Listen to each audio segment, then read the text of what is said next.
အားလုံးပဲမင်္ဂလာပါကျွန်တော်ဒီနေ့ဗီဒီယိုမှာတော့ grade 12 chapter 3ကိုစပြီးရှင်းပြပေးသွားမှာဖြစ်ပါတယ်အဲ့တော့ grade 12 chapter 3ရဲ့ခေါင်းစဉ်က transport system organism ပေါ့နော် organism တွေရဲ့ transport system တွေအကြောင်းအဲ့တော့ဒီဗီဒီယိုမှာကျွန်တော်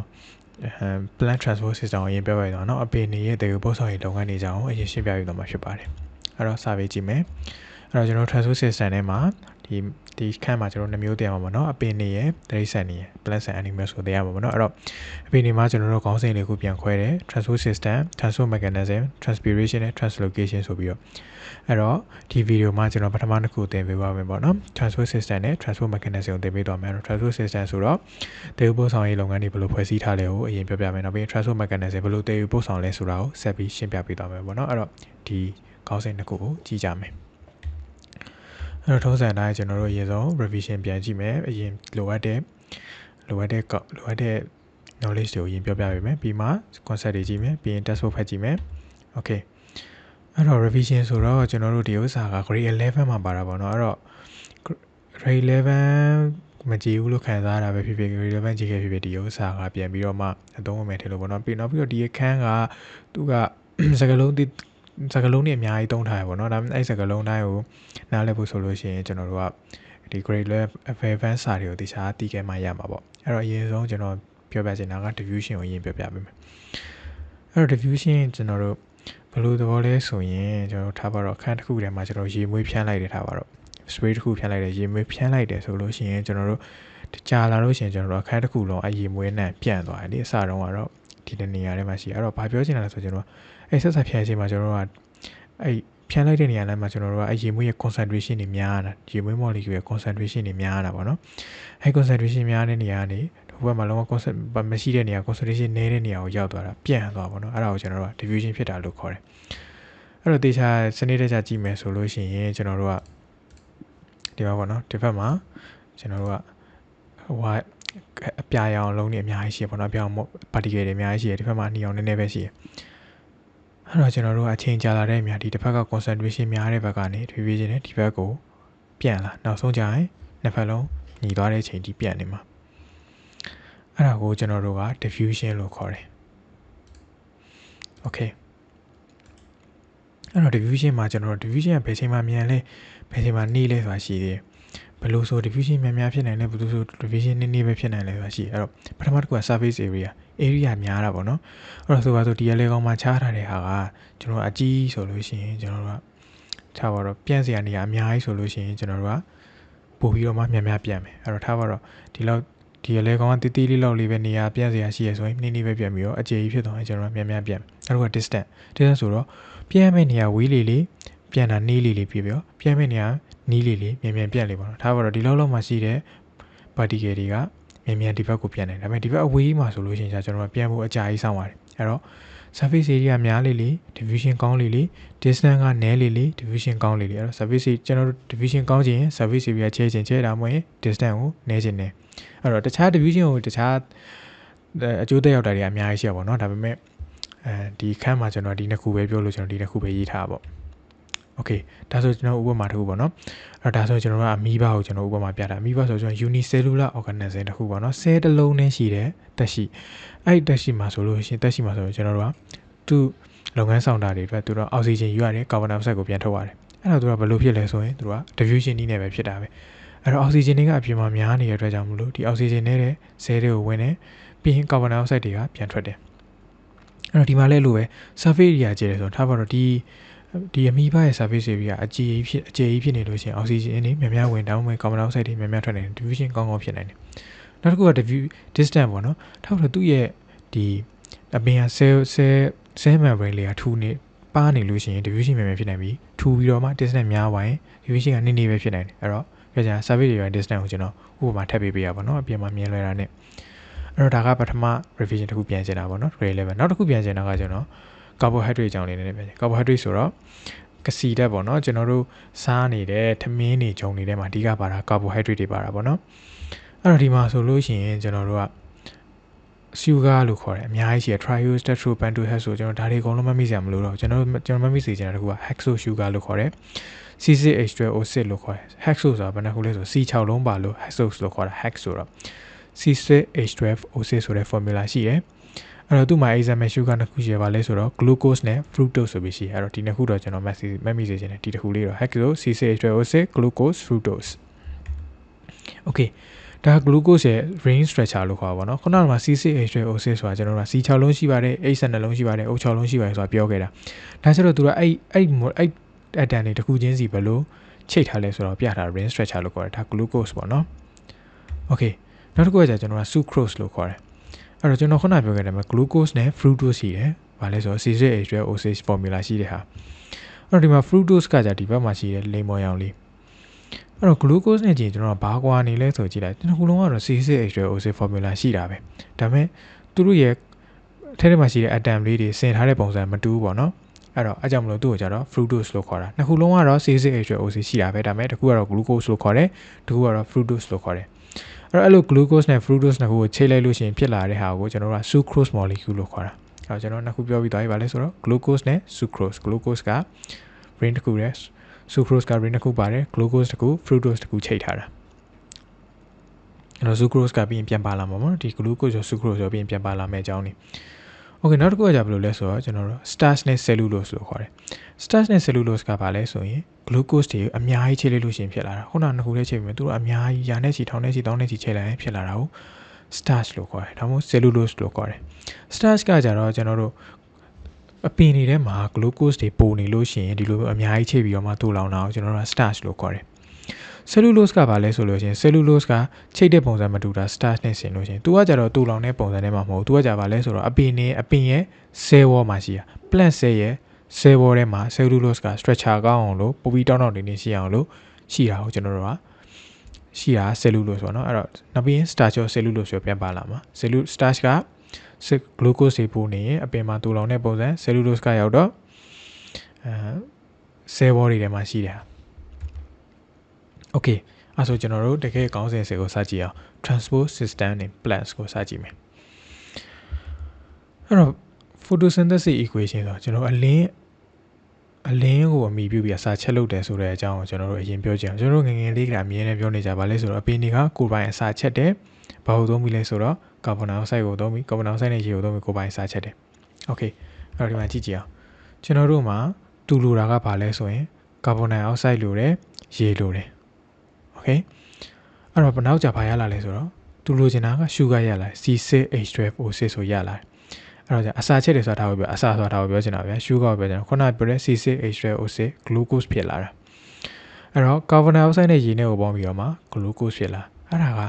ကျွန်တော်တို့အဲ့ဒါနဲ့အစာဖြစ်သွားပြီမလားအဲ့ရစာအပင်တွေကနေလူတွေပြန်စားအဲ့ကြတော့မှကျွန်တော်တို့ကဒီ sugar ကိုအဲ့လိုရတာပေါ့နော်ဒါမှမဟုတ်တတိဆန်တွေကအပင်ကိုစားတတိဆန်လူကပြန်စားအဲ့လိုပေါ့နော်ရှေ့ဆုံးရောက်ခဲ့တာကတော့ဒီ sugar စားခဲ့တာကတော့အပင်တွေကစားခဲ့တာပဲအဲ့တော့ carbon dioxide နဲ့ရေနဲ့ပြီးတော့အလင်းနဲ့ကိုပေါင်းပြီးတော့ကျွန်တော်တို့က sugar လောက်တာ Okay အဲ့ဒါကိုကျွန်တော် photosynthesis equation လို့ခေါ်တယ်အဲ့တော့ကျွန်တော်ဒီမှာလိုတာကကျွန်တော်၃ခုလွယ်ပေါ့နော် carbon dioxide ရယ် water ရယ် sunlight ရယ်ဆိုပြီးလိုတာအဲ့တော့ဒီ photosynthesis equation က photosynthesis ကြဘယ်မှာဖြစ်နေလဲဆိုတော့ကျွန်တော်အရွက်တွေမှာဖြစ်နေအပင်တွေရဲ့အရွက်တွေမှာဖြစ်တာပေါ့နော် photosynthesis ကအဲ့တော့ခုနလိုတဲ့၃ခုကဘယ်ရမလဲပေါ့နော် carbon dioxide ရယ် water ရယ် sunlight ရယ်ဆိုပြီးတော့အဲ့တော့ carbon dioxide နဲ့ sunlight ကကြာကျွန်တော်တို့ကအရွက်ကနေတိုက်ရရလဲဘာလဲဆိုတော့အပြင်မှာ carbon dioxide တွေရှိနေတော့ carbon dioxide ကခုနကျွန်တော်ပြောခဲ့တဲ့ diffusion နဲ့အရွက်ထဲကိုဝင်သွားမှာ carbon dioxide က light ကတော့နေအောင်ကြတော့ဒီတိုင်းရိုက်လာပြီသူရောက်လာမှာပေါ့နော် Okay အဲ့တော့ကျွန်တော်က၃ခုလိုတာမှာ2ခုပြီးသွားတယ် carbon dioxide နဲ့ light နဲ့အဲ့တော့ရေကကြပြရမှာ water ကြပြရမှာ water ကြကျွန်တော်တို့အမြင့်တရားရမှာ Okay အဲ့တော့ပြဿနာတစ်ခုရှိလိုက်ပေါ့နော်ကျွန်တော်တို့က3ခုလုံးလိုတာ3ခုလုံးပြည့်စုံတော့မှ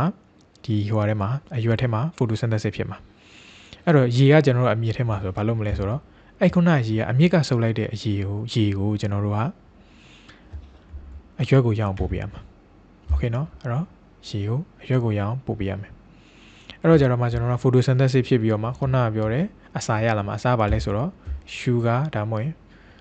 glucose ပေါ့နော် sugar ရလာအဲ့တော့အဲ့ sugar ကိုကျွန်တော်တို့အပင်ကပြန်သုံးပါပေါ့နော် sugar ဟိုအဲ့ဒီအစာကိုအပင်တစ်ခုလုံးကပြန်သုံးဖို့လိုတဲ့အတွက်ကြောင့်မလို့အဲ့ sugar ကိုလည်းအပင်ကတစ်ခုလုံးကိုပြန်ဖြတ်ပေးရတယ်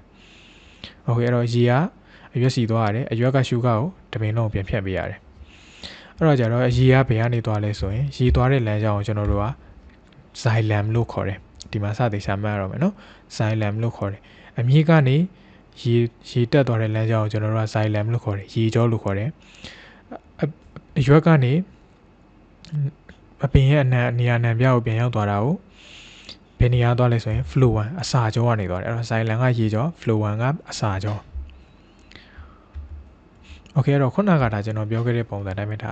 ါပြန်ပြထားပါပေါ့နော်ရေကအမြင့်ကနေလာတယ်အရွက်ထဲကိုကာဗွန်ဒိုင်အောက်ဆိုက်က diffusion နဲ့ဝင်တယ်ပြီးရင်နေအောင်ကြီးလာတယ်ပြီးရင်အောက်ဆီဂျင်ကပြန်ထွက်သွားမယ်အဲ့တော့ဒီ sugar ကတော့ကျွန်တော်တို့အစာကြောနဲ့အပင်နေရာနံပြကိုပြန်ရောက်သွားမယ်ပေါ့နော်โอเคအဲ့တော့ခုနကကျွန်တော်တို့ရခဲ့တဲ့အစာကိုကျွန်တော်တို့ကနေရာနံပြကိုပို့မယ်လို့ပြောအပင်ရဲ့နေရာနံပြဘာအတွက်ပို့ရလဲပေါ့နော်အဲ့တော့ဒီ glucose ကကျွန်တော်တို့ relevant တင်ခဲ့တဲ့အတိုင်းပဲ glucose ကိုကျွန်တော်တို့ဘယ်နေရာမှာသုံးလို့ရလဲဆို cellular respiration မှာသုံးလို့ရတယ်ဘာလဲဆိုတော့ energy ထုတ်ဖို့အတွက်သုံးရတာလူတွေမှာလည်းဒီ equation နဲ့ပဲသွားတာပဲအဲ့တော့အပင်နေရာနံပြကိုဒီ glucose ကိုရောက်ပြီးတော့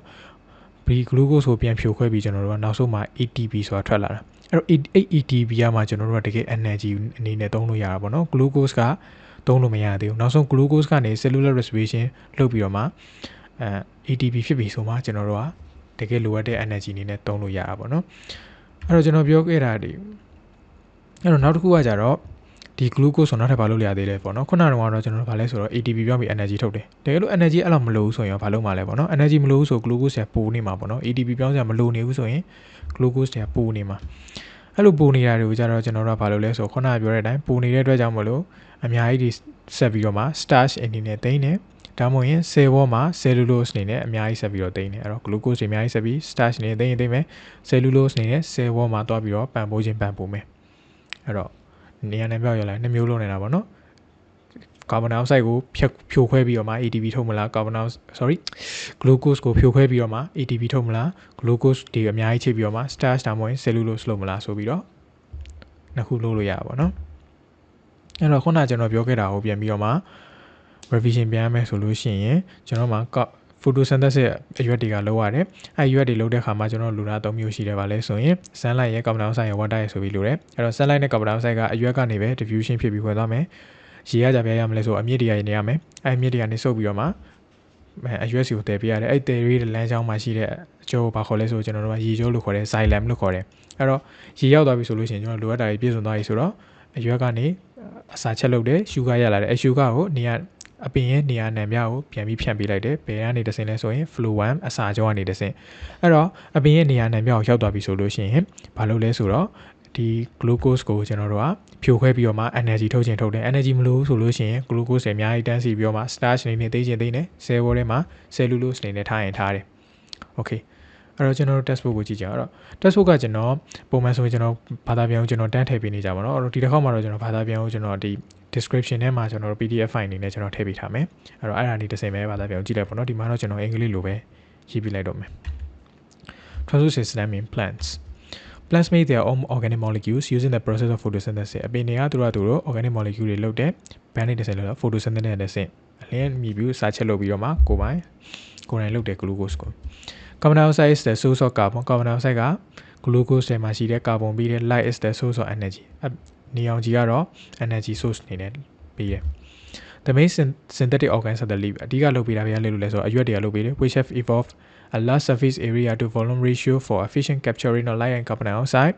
and less distance for carbon dioxide to diffuse into the leaf and for oxygen to diffuse out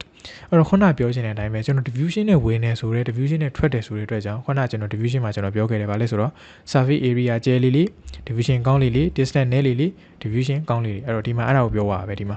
surface area ကျဲတော့ကြတော့ carbon dioxide တွေမြန်ဝင်နိုင်တယ်နေအောင်ကြီးလည်းများများရနိုင်တယ် distance နေတဲ့အတွက်ကြောင့်မလို့ carbon dioxide မြန်ဝင်နိုင်ပြီးတော့ oxygen လည်းများများထွက်နိုင်တယ်အဲ့ဒါကိုသူကရေးထားပါတော့ဒီမှာရေးထားတဲ့ကိုသူက large surface area တခုတည်းတွေမဟုတ်ဘူးဒီမှာကြည့်လိုက်တော့သူကဘာလဲဆိုတော့ volume ratio လေးပါပါတယ်အဲ့တော့ဘာပြောချင်တာလဲဆိုတော့ဒီကခဏတွေ့ရမှာပေါ့နော်တခြားbio subject တွေမှာလဲဒီမှာဆိုလို့ရှိရင်ကျွန်တော်တို့နှစ်ခုလုံးမှာကျွန်တော်တို့ကြည့်လိုက် volume တူတယ်ဒါပေမဲ့ surface area မတူပါလဲဆိုတော့ဒီက surface area ကအပြင်ပိုင်းတစ်ခုပဲရှိတယ်ဒီမှာကျတော့အတုံးတီးတီးလေးနေသူက surface area ဒီဂျားလေးထဲမှာပါ surface area တွေအများကြီးရအောင်လုပ်ထားတာအဲ့ဒါကိုပြောချင်တာပေါ့နော် surface area များတယ် volume ကတော့တူတယ်အဲ့တော့ surface area to volume ratio ဆိုတာအဲ့ဒါကိုပြောချင်တာပေါ့နော်။ဘာလဲဆိုတော့ volume နဲ့ရှိလို့ရှိရင် surface area ကြီးကျယ်နေရအဲ့တော့ volume နဲ့ရှိလို့ရှိရင် surface area ကြီးကျယ်လေ diffusion ကကောင်းလေပဲအဲ့တော့ဒီဟာလေးကအပိုထည့်ပေးလိုက်တာပေါ့နော်ဒီသဘောအတိုင်းပဲဒီမှာဆိုရင် volume ကနှစ်ခုလုံးတူပေမဲ့လည်းဒီမှာဒီတဒုံးတွေကဘာလဲဆိုတော့9400 micrometer square ပဲရှိတယ် surface area ဒါပေမဲ့ဒီမှာကျတော့ကျွန်တော်တို့ကဘာလဲဆိုတော့16200 micrometer square တောင်ရှိရပါတော့အဲ့တော့ surface area to volume ratio ကောင်းလေ diffusion လည်းကောင်းလေအဲ့ဒါကိုပြောချင်တာပေါ့နော်နောက်တစ်ခုကじゃ as a result most plants do not have compact bodies like animals အပင်တွေကတရိษံတွေလိုမျိုးအတုံးလိုက်ထည့်လိုက်ရှိမနေဘူးသူရဲ့ခန္ဓာကိုယ်ကဘာလဲဆို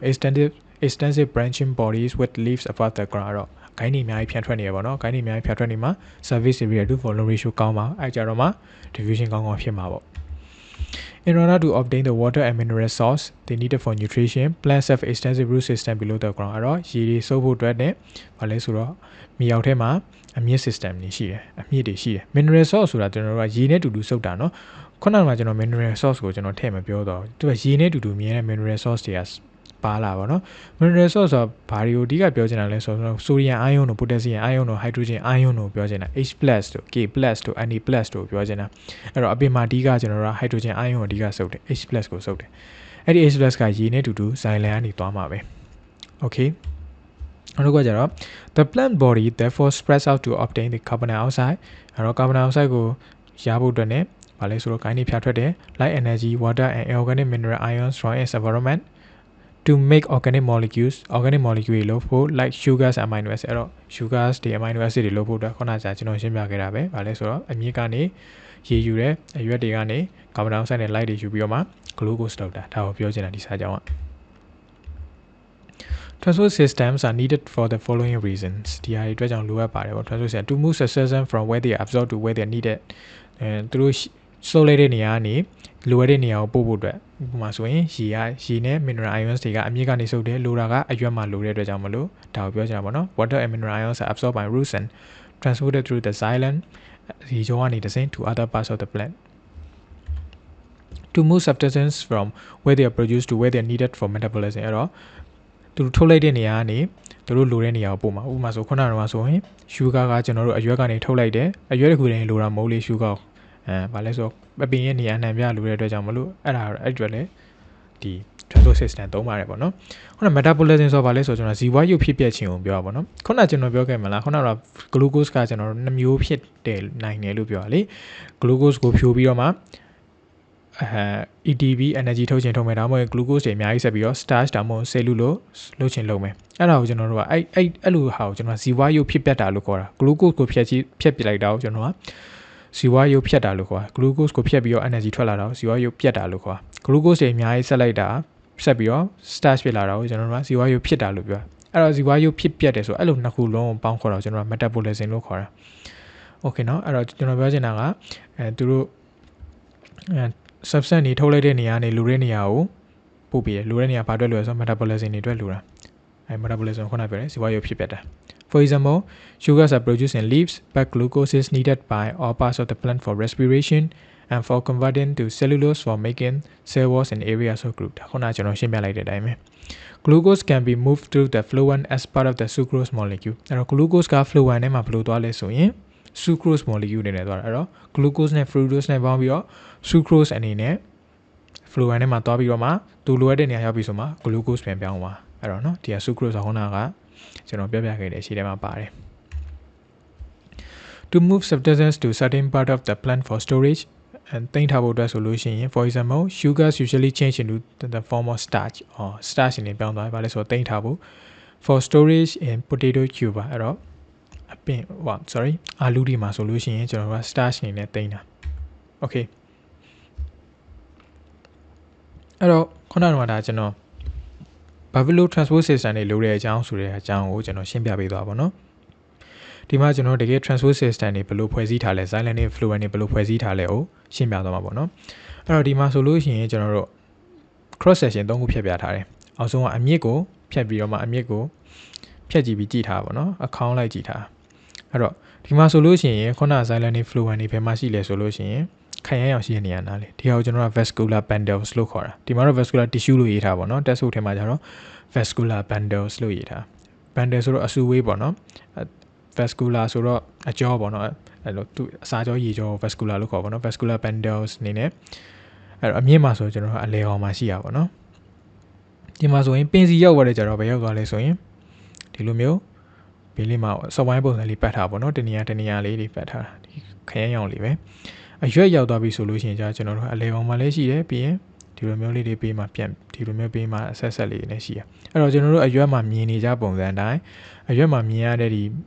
အကြောလေးတွေပေါ့နော်အဲ့ဒါတွေကတကယ်တော့အစာကြောရေကြောတွေကျွန်တော်ပုံမှန်မြင်နေကြလေအဲ့ဒါတွေကအစာကြောရေကြောတွေအဲ့တော့ဒါကဖက်ဆောက်ထဲမှာပါတဲ့ပုံပေါ့နော်ဒီမှာဆိုရင်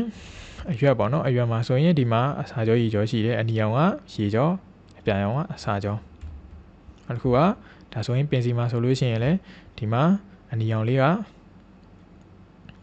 ရေကြောအပြောင်လေးကအစာကြော flow 1 sign line နဲ့ flow 1 okay နောက်တစ်ခုကကြတော့ဒီမှာဆိုအမြင့်မှာဆိုလို့ရှိရင်ဒီအလဲကောင်ကကျဲပုံစံလေးက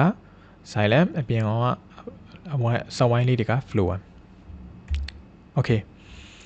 အဲ့တော့ကြတော့ကျွန်တော်တို့ silent နဲ့ flow 1ဘယ်လိုဖွဲ့စည်းထားလဲသိပြီဆိုလို့ရှိရင်အဲ့ silent နဲ့ flow 1ကိုအသေးစိတ်ဆက်ကြည့်ကြအောင် structure of transport tissues ကိုကြည့်ကြအောင် transport tissue ဆိုတော့ silent နဲ့ flow 1ကိုပြောချင်တာပဲ structure of transport tissuesအဲ့တော့ဒါကတော့ကျွန်တော်အရွက် structure လေးပေါ့နော်ဒီတကြောင်လေးပါလာလို့ကျွန်တော်ထည့်ထားတာပေါ့နော်ဒီမှာဆိုလို့ရှိရင်ကျွန်တော်တို့ဒါကအရွက်ကိုကျွန်တော်ဖြတ်ကြည့်တဲ့ပုံစံဒါကအရွက်အပေါ်ပိုင်းဒါအရွက်အောက်ပိုင်းပေါ့နော်ဒီရွက်ပပလေးကိုဖြတ်ကြည့်ထားတဲ့ပုံစံအဲ့တော့ဒီဟာကိုကျွန်တော်တို့ကာဗွန်ဒိုင်အောက်ဆိုက်ဝင်ပြီးတော့အောက်ဆီဂျင်ထွက်တယ်လို့ပြောထားတာပေါ့နော်အဲ့ဒါဘယ်ကနေဖြစ်လဲဆိုတော့ stomata ဆိုတာလေးကနေဖြစ်တာအဲ့တော့ဝင်းရင်ဘယ်ကိုရောက်လဲဆိုတော့ကျွန်တော် mesophyll cells လို့ခေါ်တာလေးရောက်တာပေါ့နော် mesophyll ဆိုတာဒီလိုမျိုးဟိုဟာထဲမှာရှိနေတာအရွက်ထဲမှာရှိနေတဲ့ cell ကိုကျွန်တော်တို့ mesophyll cells လို့ခေါ်တာအဲ့တော့ဒီလောက်သိထားရင်ရပါတယ်ဒီဟာအဲ့တော့ xylan ရဲ့ structure အသေးစိတ်လေးကြည့်ကြည့်အောင်ရေကြောရဲ့အဲ့တော့ရေကြောမှာဆိုလို့ရှိရင်ကျွန်တော်တို့နှစ်မျိုးသိရမယ် trachea နဲ့ vessel ဆိုပြီးတော့နှစ်မျိုးသိရမယ်အဲ့တော့ trachea နဲ့ vessel ကျွန်တော်ဘောင်းဆိုခေါ်တယ် xylan vessels လို့လည်းခေါ်တယ် vessel elements လို့ခေါ်တယ်အကုန်တူတူပဲ vessels ပိုင်းအကုန်တူတူပဲပေါ့နော်အဲ့တော့ဒီနှစ်ခုအဓိကကြပါပေါ့နော် trachea နဲ့ vessel ဆိုပြီးတော့အဲ့တော့နှစ်ခုလုံးကဟို cell တွေကတည်ပြီးသားရေပေါ့နော် dead cell လေးကြီးပဲအဲ့တော့ vessel elements ကဘယ်လိုလေးရှိနေလဲဆိုတော့ဒါမှမဟုတ် xylan vessels ကဘယ်လိုလေးရှိနေလဲဆိုတော့ဒီမှာဆိုတာက cell 3ခုရှိတာဒီအပေါ်ဆုံး cell တစ်ခုဒီအလယ်ကောင် cell တစ်ခုဒီအောက်ဆုံး cell တစ်ခုအဲ့ cell တွေကဘာဖြစ်သွားလဲဆိုတော့တေဝါပြီးတော့မှအထဲမှာအခေါင်းပေါက်တွေဖြစ်ခဲ့တာ hollow tube တွေဖြစ်ခဲ့တဲ့အပြင်ကိုသူ့ရဲ့အောက်ပိုင်း cell wall တွေအကုန်လုံးအပေါက်တွေဖြစ်ကုန်တာအဲ့တော့သူတို့အကုန်လုံးဆက်လိုက်တော့ကြာဘာဖြစ်သွားလဲဆိုတော့ပိုက်ရှည်ကြီးတစ်ချောင်းလိုဖြစ်သွားအထဲကလည်းအခေါင်းကြီးပြီးတော့ကြတော့သူတို့ရဲ့အောက်ကအကုန်လုံးကလည်းအပေါက်တွေဖြစ်နေတဲ့ကြောင့်မလို့ရေတွေကတောက်လျှောက်တက်သွားလို့ရတဲ့ပုံစံဖြစ်သွားအခေါင်းပေါက်ကြီးတစ်ခုလုံးဖြစ်သွားပါတော့အဲ့ဒါကိုကျွန်တော်က vessel elements လို့ခေါ်တယ်နောက်တစ်ခုကကျ trachea ပေါ့နော် trachea ကကြတော့သူနဲ့မတူသူကကြတော့ဒီလိုမျိုးအခေါင်းပေါက်တွေဖြစ်မသွားဘဲနဲ့သူကတစ်ခုနဲ့တစ်ခုကန့်တာပေါ့နော်ဒီလိုမျိုးအရှည်မျိုးလေးနေသူကကြရေကသူတို့ချင်းဘယ်လိုဆက်သွားလို့ pits လို့ခေါ်တယ်အပေါက်လေးတေးလေးတွေကနေပဲသွားတာပေါ့နော်အဲ့ဒါက trachea vessel elements နဲ့ trachea ဆိုပြီးတော့အဲ့တော့နှစ်ခုလုံးက cell တွေကတည်ပြီးသားတွေအဲ့ဒါက xylan အစာကြောပေါ့နော် phloem ရေကြောကကြဘယ်လိုလဲဆိုရင်ခုနနဲ့နည်းနည်းဆင်တယ် vessel elements နဲ့ sieve tube elements လို့ခေါ်တယ်သူ့ရဲ့တစ်ခုပေါ့နော်ဒါပေမဲ့ဒီမှာကျတော့ cell တွေကအသက်ရှင်သေးတယ်အဲ့တော့သူမှလည်းထုံးစံတိုင်းပဲဒီမှာ cell တစ်ခုဒီပေါ်မှာ cell တစ်ခုဒီမှာ cell တစ်ခုဒီမှာ cell တစ်ခုသူတို့ချင်းဆက်ထားတာကိုကျွန်တော်ကစကားပေါက်တွေလို့ဆက်တာအဲ့ကြောင့်မလို့ကျွန်တော်က sieve tube လို့ခေါ်တာ sieve ဆိုတာစကားပေါက်လို့အပေါက်တွေကိုပြောတာအဲ့လိုမျိုးပေါက်နဲ့ချိန်ထားပြီးတော့မှအစာတွေကိုပို့ပြရပါတော့ဘေးမှာရှိတာကိုကျွန်တော်က companion cells လို့ခေါ်တယ် flow 1ကကြတော့ခုနပြောတဲ့အတိုင်းပဲအသက်ရှင်သေးတယ်သူ့ရဲ့ cell တွေကအဲ့တော့ကျွန်တော်တို့ xylan နဲ့ flow 1ကိုကျွန်တော်တို့သေချာသိပါပြီလို့ထင်တယ်အဲ့တော့ test ဖို့လေးနောက်တစ်ခါပြန်ကြည့်အောင် structure of transport tissues xylan နဲ့ flow 1ဘယ်လိုရှိလဲဆိုတာပြောမယ် plant can be very large plant တွေကကြီးနေတယ် but they have branching shape that helps to keep the surface area to volume ratio large ခုနပြောတဲ့အတိုင်းပဲအများကြီးဖြာထွက်နေတော့ကြတော့ surface area ကနေ volume နဲ့ရှင်လို့ရှိရင်ကြီးနေတယ်အဲကြောင့် diffusion ကောင်းဖြစ်နိုင်တယ် carbon dioxide တွေကောင်းဝင်နိုင်တယ် oxygen တွေကောင်းထွက်နိုင်တယ်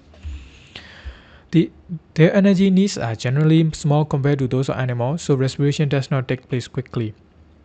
သူတို့ရဲ့ energy လိုအပ်ချက်ကတိတ်ဆန်နေနေရှင်လို့ရှင်နဲတယ်ပေါ့နော်အဲကြောင့် respiration ကအများကြီးမဖြစ်နိုင်ဘူးခုနကျွန်တော်ပြောရမလား तू ကခုနဟိုလေ glucose ရလာပြီဆိုလို့ရှင်ကျွန်တော်တို့ကဖြိုခွဲပြီးတော့မှATP ထုတ်မှာပေါ့နော်အဲ့ဒါတွေကဟိုလောက်မလိုဘူးပေါ့နော် လူတွေမှာလို့အများကြီးတရိษံတွေမှာလို့အများကြီးလို့ဆရာမလို့ပေါ့နော်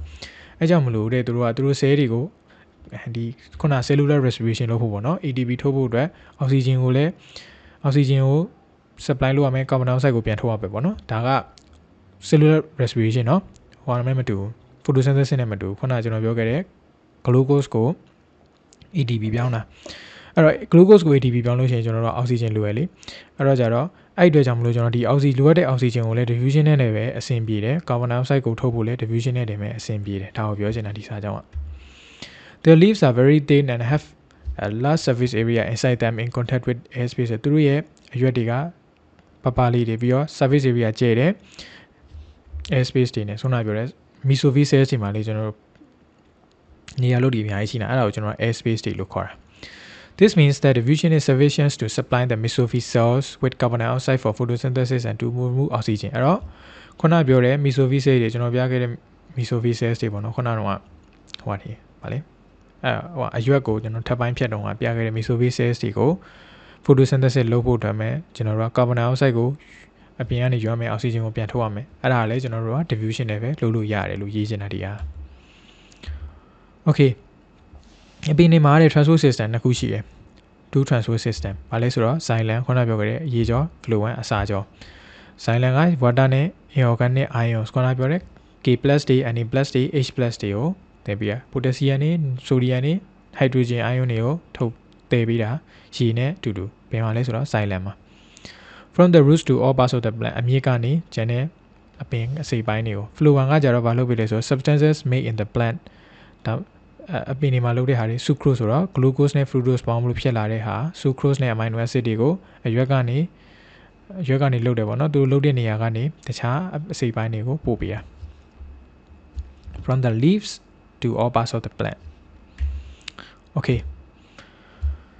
Silent tissue contains dead empty hollow cells with no end walls. Silent tissue ခုနကကျွန်တော်ပြခဲ့တဲ့ vessel elements ပါဆိုလို့ရှိရင်အဆဲတွေကတည်နေပြီးတော့အခေါင်းပေါက်တွေဆိုတော့ hollow cells no end walls ဆိုတော့ခုနအောက်မှာ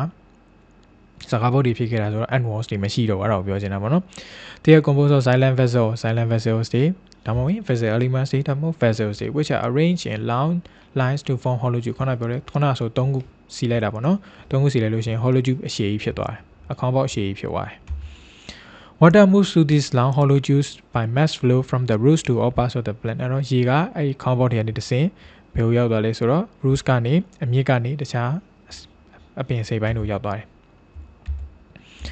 Fluent tissue contains cells called sieve tubes fluent tissue ကကြတော့ sieve tube ဆိုတော့စကားပေါက်လိုပုံစံနေပါတယ်အဲ့တော့ခုနက sieve tube element ဆိုတော့အဲ့ဒါကိုပြောနော်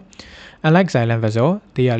these are living cells သူတို့အဆဲတွေကအသက်ရှင်သေးတယ် and contain cytoplasm and a few organelles but no nucleus အဲ့တော့ cytoplasm ပါတယ် organelles အနေငယ်ပါတယ်ဒါပေမဲ့ nucleus တော့မပါတော့ပါဘူးထွေထူးတော့မဟုတ်ပါဘူးဒါကတော့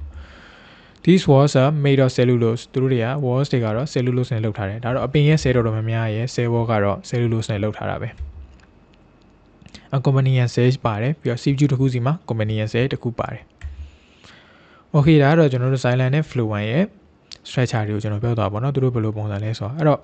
ဒီ xylem နဲ့ fluent ထဲမှာကျွန်တော်တို့ transport ဘယ်လိုလုပ်လဲဘယ်လိုတနည်းနဲ့တနည်းပို့လဲဆိုတာကိုဒီမှာကြည့်ကြည့်မယ်အဲ့ဒါကိုကျွန်တော်တို့က transport mechanisms လို့ခေါ်တယ်ပို့ဆောင်ဆက်သွယ်ရေးဘယ်လိုလုပ်လဲဆိုတော့ပြောချင်တာအဲ့တော့ဒါခုနကျွန်တော်ပြောခဲ့တာပေါ့နော် water နဲ့ mineral ions တွေက sodium နဲ့ potassium နဲ့ hydrogen တွေကအမြစ်ကနေအပေါ်တက်မယ်ပြီးတော့ဖူကတော့ sugar ကတော့အရွက်ကနေအပင်နေရာနှံပြားကိုသွားမယ်အဲ့တော့ကျွန်တော်ခုလောလောဆယ်တော့ဒီဟာပဲရေးထားတာဟိုထဲမှာ xylem ဘလို့သွားလဲဆိုတာကိုပဲရေးထားတာဖတ်စာအုပ်ထဲမှာအဲ့တော့ water နဲ့ mineral ions တွေ xylem ကနေဘလို့သွားလဲဆိုတာကြည့်ကြည့်အောင်အဲ့တော့အမြစ်ထဲကနေဘလို့စုပ်လဲဆိုတော့ရင်ကြည့်ကြည့်မယ်အဲ့တော့ခုနကကျွန်တော်ဘလို့စုပ်လဲဆိုအောင်မပြောခင်မှာကျွန်တော် grade 11တော့မသိမဖြစ်လိုရတဲ့ဟာလေးကိုခဏပြန်ပြောပြနေအဲ့ဒါဘာလဲဆိုတော့ passive transport နဲ့ active transport ဆိုတာကိုပြောချင်တယ်အဲ့တော့ passive transport ဆိုတော့ခုနကကျွန်တော်ရှေ့ဆုံးမှာပြခဲ့တဲ့ diffusion က passive transport ထဲမှာပါအဲ့တော့ diffusion ဆိုတော့ဘာလဲဆိုရင်ဒီဘက်များတဲ့ထဲဘက်ကနေဘယ်ဘက်များတဲ့ဘက်ကနေညာဘက်နည်းတဲ့ဘက်ကိုများပြန့်သွားပြီးတော့မှတစ်ခုလုံးပြန့်သွားမယ်ပေါ့နော်အဲ့ဒါကို diffusion လို့ခေါ်တယ်နောက်တစ်ခုကကျ osmosis ပေါ့နော် osmosis ကတကယ်တော့ထွေထူးတော့မဟုတ်ပါဘူးဘာလဲဆိုရင် ရေပြန့်တာပဲပေါ့နော် substance နေရာမှာရေဖြစ်သွားတော့ကျွန်တော် osmosis လို့ခေါ်တာပဲပေါ့နော်ဘာလို့ osmosis ကိုတကူတကနာမည်ပေးထားလဲဆိုတော့သူကဟို diffusion ပုံစံနဲ့ပေါ့တခြားခေါင်းစဉ်တွေအများကြီးရှိပေါ့နော် water potential တွေရောအဲ့လိုဟိုနော်သူကခေါင်းစဉ်တွေအများကြီးရှိပေါ့နော်ဒါကတက္ကသိုလ်တွေပိုင်းမှာသင်ရမှာအဲကြောင့်သူက osmosis ဆိုပြီးတော့နာမည်တက်ပေးထားပေါ့နော်ရေရဲ့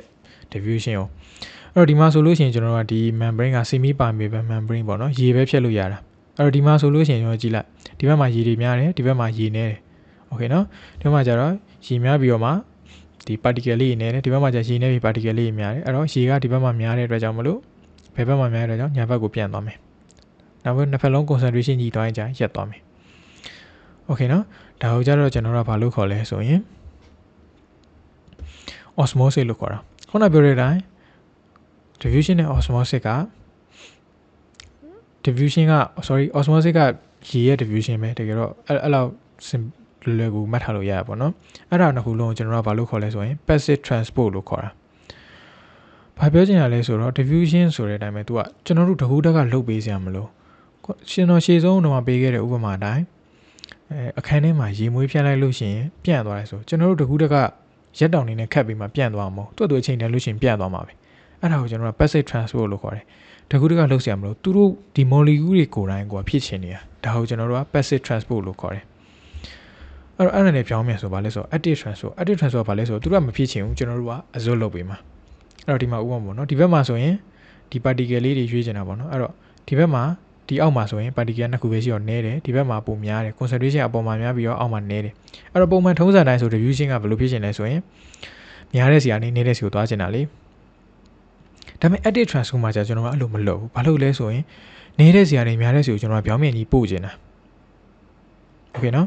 နေတဲ့စီကနေများတဲ့စီကိုပြောင်းမြန်ကြီးပို့ချင်တာအဲ့တော့ကျွန်တော်တို့ကဘာသုံးရလဲဆိုတော့ခုနကကျွန်တော်တို့ cellular respiration ကနေရလာတဲ့ energy ATP ကိုသုံးပြီးတော့မှပို့ပေးရတယ်အဲ့ဒါကိုကျွန်တော်တို့ active transport လို့ခေါ်တာအဲ့တော့အရှင်းအလင်းဆုံးပြောမယ်ဆိုရင် passive transport က concentration များတာတွေနည်းတာကိုသွားတယ်ကျွန်တော်တို့တကူတကလှုပ်ပေးစရာမလို molecule တွေကိုယ်တိုင်ဖြစ်ချင်နေတာactive transport ကကြတော့ concentration နေတဲ့စီကနေများတဲ့စီကိုသွားတယ် molecule တွေကသူတို့ဆိုမှဖြစ်ဘူးကျွန်တော်တို့ကဘာနဲ့လုပ်ပြလဲဆိုတော့ ATP သုံးပြီးတော့မှ energy သုံးပြီးတော့မှရအောင်လုပ်ပေးတာအဲ့တော့ passive transport active transport ဆိုတာရှိသွားတယ်โอเคเนาะအဲ့တော့ဒီနှစ်ချက်လေးကိုကျွန်တော်မှတ်မိစေချင်တယ်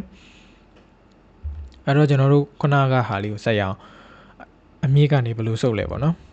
အဲ့တော့ဒီအမြင့်ကိုထပ်ပိုင်းဖြတ်ထားတဲ့ပုံစံလေးကိုကြည့်ကြည့်မယ်အဲ့တော့အပြင်မှာဆုံးလောက်ကိုကျွန်တော်ဘယ်လိုခေါ်လဲဆိုတော့ epidermis လို့ခေါ်တယ်ဒီ epidermis ကနေတွားလို့ရှိရင်ဒီနားလေးမှာရှိတဲ့အစိမ်းရောင်လွှာလေးကိုကျွန်တော်တို့က endodermis လို့ခေါ်တယ်အဲ့တော့ epidermis နဲ့ endodermis ရဲ့ကြားထဲမှာရှိတာဟိုကြတော့ကျွန်တော်တို့က cortex လို့ခေါ်တယ်အလေကောင်မှာကျတော့ vascular bundle တွေရှိရပါလဲဆိုရင် xylem နဲ့ phloem ကဒီအလေကောင်မှာရှိရဒီအပြာရောင်က xylem ဝါရောင်က phloem အဲ့တော့ရေစုပ်မယ်ဆိုလို့ရှိရင်ကျွန်တော်တို့ဒီအမြင့်ကနေစပြီးစုပ်လာမယ် epidermis ကိုဖြတ်မယ် cortex ကိုဖြတ်မယ် endodermis ကိုဖြတ်မယ်ပြီးမှ vascular bundles တွေကိုရောက်မှာပေါ့နော်အဲ့လိုတိုင်းသွားမယ်အဲ့တော့ကျွန်တော်တို့ဘယ်လိုဖြတ်လဲဆိုတာကြည့်ကြအောင်ဒါလေးကိုကျွန်တော်တို့ဒီနာအပိုင်းလေးကိုပဲကျွန်တော်တို့ဖြတ်ကြည့်အောင်အဲ့တော့ဒါ textbook ထဲမှာပါတယ်ပုံစံလေးရမှာပေါ့နော်ဒါရေနဲ့ mineral ions တွေဘယ်လိုစုပ်လဲဆိုတာကြည့်မယ်အဲ့တော့ xylem စီကိုဘယ်လိုရောက်လဲဆိုတာကြည့်မယ်ပေါ့နော်ဒီ xylem နဲ့ကိုဘယ်လိုရောက်အောင်သွားလဲဆိုတာကြည့်ချင်တာအဲ့တော့ဒီမှာဆိုလို့ရှိရင်ကျွန်တော်များလေးတွေအများကြီးတွေ့လိမ့်မယ်ဒီမှာအပြာရောင်များလေးရယ်ပန်းရောင်များလေးရယ် okay အဲ့တော့အပြာရောင်များလေးကိုကျွန်တော်ဒီမှာ simplistic route လို့နာမည်ပေးထားတယ်ခရင်ရောင်များလေးကိုကျွန်တော်က apoplastic route လို့ပေးထားတယ်နာမည်အဲ့တော့အဲ့ဒါဘာလေးလဲဆိုတာကြည့်ကြည့်အောင်အဲ့တော့လမ်းကြောင်းတစ်ကြောင်းရှိရဲအဲ့လမ်းကြောင်းတစ်ခုကဘယ်လိုသွားလဲဆိုတာကြည့်ကြည့်အောင်အဲ့တော့ဒါကတော့ဒါ simplify လုပ်တာပေါ့နော်အလွယ်ကူဆုံးရေးဆွဲပြထားတာဒီမှာ10တစ်ခုဒီမှာ10တစ်ခုဒီမှာ10တစ်ခုအဲ့တော့ဒီလိုမျိုးရေကဒါမှမဟုတ် mineral ions တွေကဒီ cell wall တွေကနေဖြတ်သွားလို့ရှိရင်ကျွန်တော်တို့ apoplastic pathway လို့ခေါ်တာအဲ့တော့ဒီ cell တွေကိုမဝင်ဘူး cell wall ဒါမှမဟုတ် cell wall ဒီအပြင်ဘက်ကနေဖြတ်သွားတာတွေကိုအကုန်လုံးကျွန်တော်တို့က apoplastic pathway လို့ခေါ်တာ cell wall ဒါမှမဟုတ် cell တွေကြားတွေကနေဖြတ်သွားတာ cell အတွင်းထဲကနေဖြတ်သွားတာကိုကျွန်တော်တို့ကဘာလို့ခေါ်လဲဆိုရင် simplistic pathway လို့ခေါ်တာ apoplastic က cell wall ကဖြတ်သွားတယ် simplistic က cell အတွင်းထဲကနေဖြတ်သွားတယ်အဲ့တော့အဲ့လိုဖြတ်သွားဖို့အတွက် cell တွေကတစ်ခုနဲ့တစ်ခုဖွင့်ပေးရမှာပေါ့နော်အဲ့လိုဖွင့်ထားတဲ့နေရာတွေကိုကျွန်တော်တို့က plasmodesmata လို့ခေါ်တာ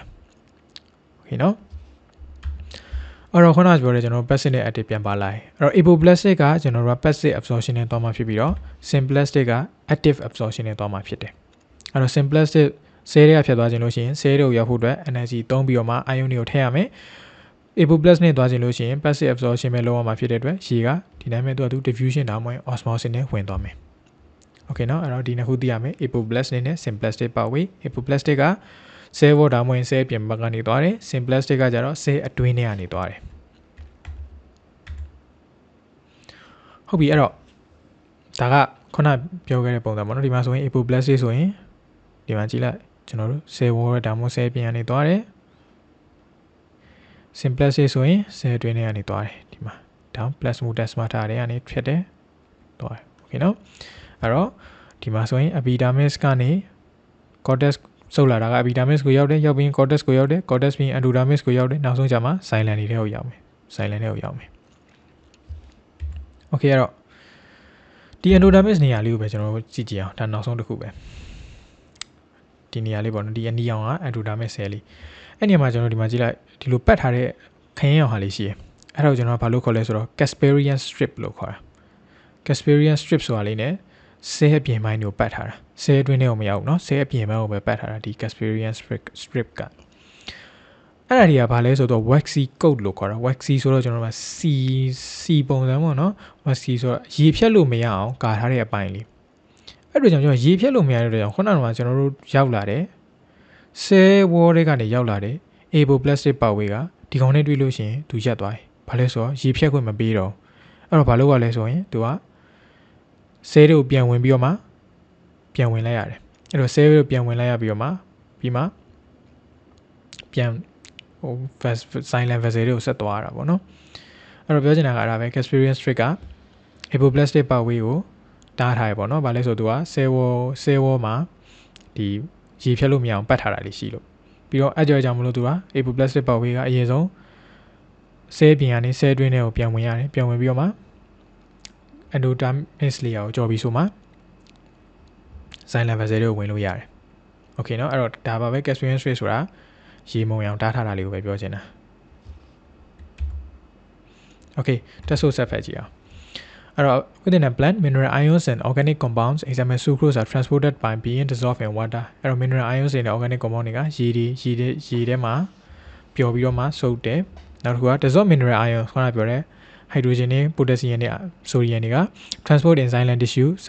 ရေကြောတွေကနေသွားတယ် and dissolved organic compounds are transported in fluent tissue အဲ့တော့ organic compound ဆိုတော့ကျွန်တော်တို့က sucrose တို့ glucose တို့က fluent tissue စာကြောတွေကနေသွားတယ်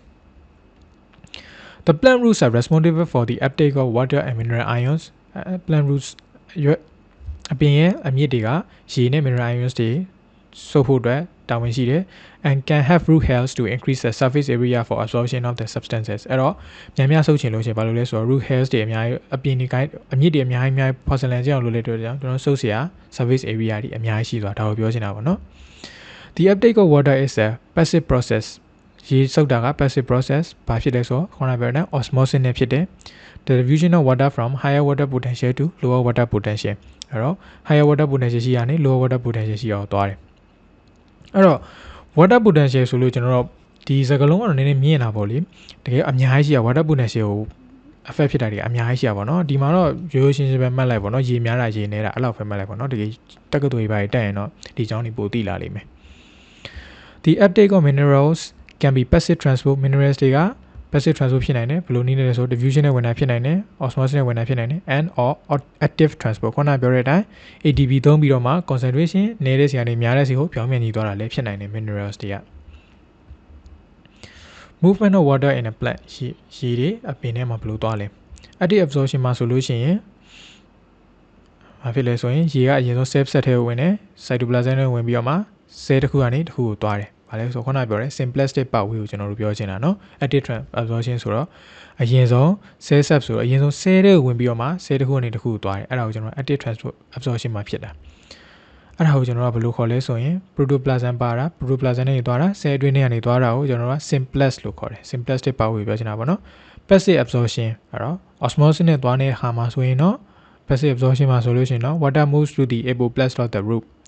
apoplast ပါဘူးပေါ့နော် cell wall တွေဒါမှမဟုတ် cell အပြင်ဘက်ကနေသွားတယ်အဲ့ဒါကို apoplast လို့ခေါ်တယ် The apoplast part includes the cell wall and intercellular space ဒါပြောကျွန်တော်ပြောချင်တာအဲ့ဒါပဲပေါ့နော် cell ရဲ့အပြင်ဆိုတာ cell တစ်ခုနဲ့တစ်ခုကြားထဲမှာရှိတဲ့ cell အပြင်မှာရှိနေတဲ့နေရာတွေကိုကျွန်တော်တို့က intercellular space လို့ခေါ်တာအဲ့တော့ apoplast က cell wall နဲ့ intercellular space တွေကနေသွားတယ် Okay two pathways အဲ့တော့ခုနပြောတဲ့ apoplast နဲ့ symplast pathway နှစ်ခုရှိတယ် that initiate the passage of water along with ions from root hair via root cortex to xylem ဒါကတော့ခုနပြောတဲ့လမ်းကြောင်းပေါ့နော် root hair ဆိုတော့အပြင်ဘက်ဆုံးနေရာကနေ root cortex to xylem ခုနပြောတဲ့အတိုင်းပဲအပြင်ဘက်ကနေဗာလဲဆို endodermis ရောက်တယ် endodermis ကနေ cortex ကိုရောက်တယ် cortex ကနေ endodermis ကိုဖြတ်ပြီးရင် xylem ကိုရောက်တယ်ဒါကိုပြောချင်တာ These routes may exist either simultaneously or separately having different rates အဲ့တော့ခုနပြောတဲ့ apoplast နဲ့ symplast က simultaneously ဆိုတော့တူတူရှိခြင်းလည်းရှိနိုင်တယ်ကိုတစ်ခုချင်းစီကိုယ်ရဲ့နာလည်းဖြစ်ခြင်းဖြစ်နိုင်တယ်ပြီးတော့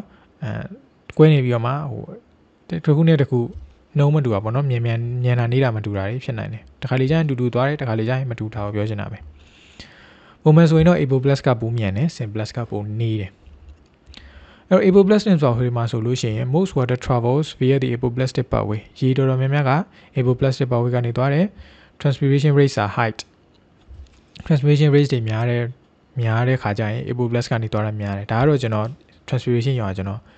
ရှင်းပြပြီးသွားရင်တော့ဒါကိုပို့သဘောပေါက်သွားမှာပေါ့နော်ဘယ်လိုလဲဆိုတော့ transpiration လုပ်လို့ရှိရင်ကျွန်တော်တို့က transpiration ဆိုတော့ကျွန်တော်အရွက်ကနေဖြစ်တာပေါ့နော်အရွက်ကနေရေတွေဆုံးရှုံးတဲ့ခါကျရင်အပေါ်မှာဆုံးရှုံးနေတဲ့ကြောင့်မလို့အောက်ကနေမြန်ဆုပ်နိုင်တယ်ဒါကိုပြောချင်တာ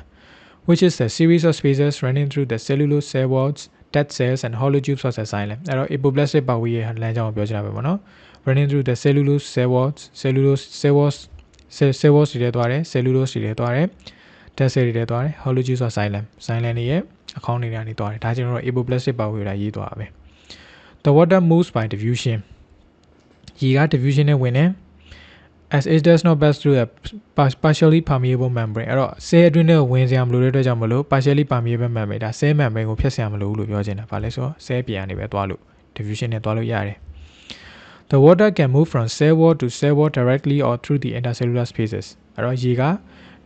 အပြင်ကနေသွားတာဆိုတော့ cell wall ကနေ cell wall တစ်ခုကိုတန်းပြီးဝင်လို့ရတယ်ဒါမှမဟုတ် intercellular space တွေကနေတဆင့်သွားလို့ရတယ် The movement of water through the apoplastic pathway occurs more rapidly than the symplastic pathway အဲ့တော့ apoplastic pathway ကပိုမြန်တယ် symplastic pathway နဲ့ရှင်လို့ရှိရင် When the water reaches the endodermis ရေက endodermis layer ကိုရောက်ပြီဆိုလို့ရှိရင်ခုနကကျွန်တော်ပြောခဲ့တဲ့ Casparian strait လေးအကြောင်းရောက်လာပြီเนาะ The presence of thick waterproof waxy band of suberin within the cell wall blocks the apoplastic pathway အဲ့တော့ရေတိုးလို့မရတဲ့ waterproof ဆိုတော့ရေဝင်လို့မရတဲ့နေရာလေးတစ်ခုက band ဆိုတော့ကျတော့စီးထားတာလေးတခုကကာထားတယ် apoplastic pathway ကိုဝင်လို့မရအောင်အဲ့ဒါဘယ်လိုခေါ်လဲဆိုတော့ Casparian strip လို့ခေါ်တယ်အဲ့တော့ကျတော့အဲ့ Casparian strip ကိုရေဝင်လို့မရအောင်အဲ့ဒီတော့ကြောင့်မလို့ကျွန်တော်က apoplastic pathway က endodermis ကိုရောက်ပြီဆိုလို့ရှိရင် cell တွေကိုပြန်ဝင်ပြီးတော့မှပြန်ထွက်ရတယ်ဒါကိုပြောချင်တာပေါ့နော်ဒီစာကြောင်းလေးကနောက်က symplastic pathway တဲ့ symplastic pathway ကကျတော့ a smaller amount of water travels via the symplastic pathway ကျန်တဲ့ရေနည်းနည်းကတော့ symplastic pathway နဲ့တွားလို့ရတယ် cytoplasm နဲ့ plasmodesmata တွေဆို plasmodesmata ဆိုတော့ခုနကျွန်တော်ပြောခဲ့တဲ့ဟောပါနော် cell တစ်ခုနဲ့တစ်ခုချိတ်ထားတဲ့လမ်းကြောင်းလေး The water moves by osmosis နဲ့သွားတယ် into the cell across partially permeable cell surface membrane ဒါ cell membrane ကိုပြောချင်ပါတော့ partially permeable cell surface membrane က cell membrane ကိုပြောချင်တာ possibly into the vacuole တွေကိုသွားနိုင်တယ် between cells through the plasmodesmata ကနေတဆင့် cell တွေအများကြီးတွေကိုဖြတ်သွားတယ် The movement of water in symplastic pathway is slower than the apoplastic pathway အဲ့တော့ symplastic pathway က apoplastic pathway နဲ့ရှင်လို့ရှိရင်နေတယ်အဲ့တော့ဒီမှာဆိုရေးထားတာတွေကကျွန်တော်တို့တော်တော်များများတော့မျက်စိလေကောင်းလည်နေတယ်ဒါပေမဲ့အဓိကတော့ကျွန်တော်ခုနရှင်းပြတဲ့ concept တွေကိုတေချာနားလည်ထားလို့ရှိရင်ဒီ textbook စာကိုဖတ်တာကအဲ့လောက်ခက်ခဲမှာမဟုတ်ဘူးเนาะအဓိကတော့ကျွန်တော် concept တွေကိုတည်တည်ချာချာကြည့်ဖို့တိုက်တွန်းနေပေါ့เนาะအဲ့တော့ဒီသင်ခန်းစာတော့ဒီလောက်ပါပဲအားလုံးအဆင်ပြေကြပါစေ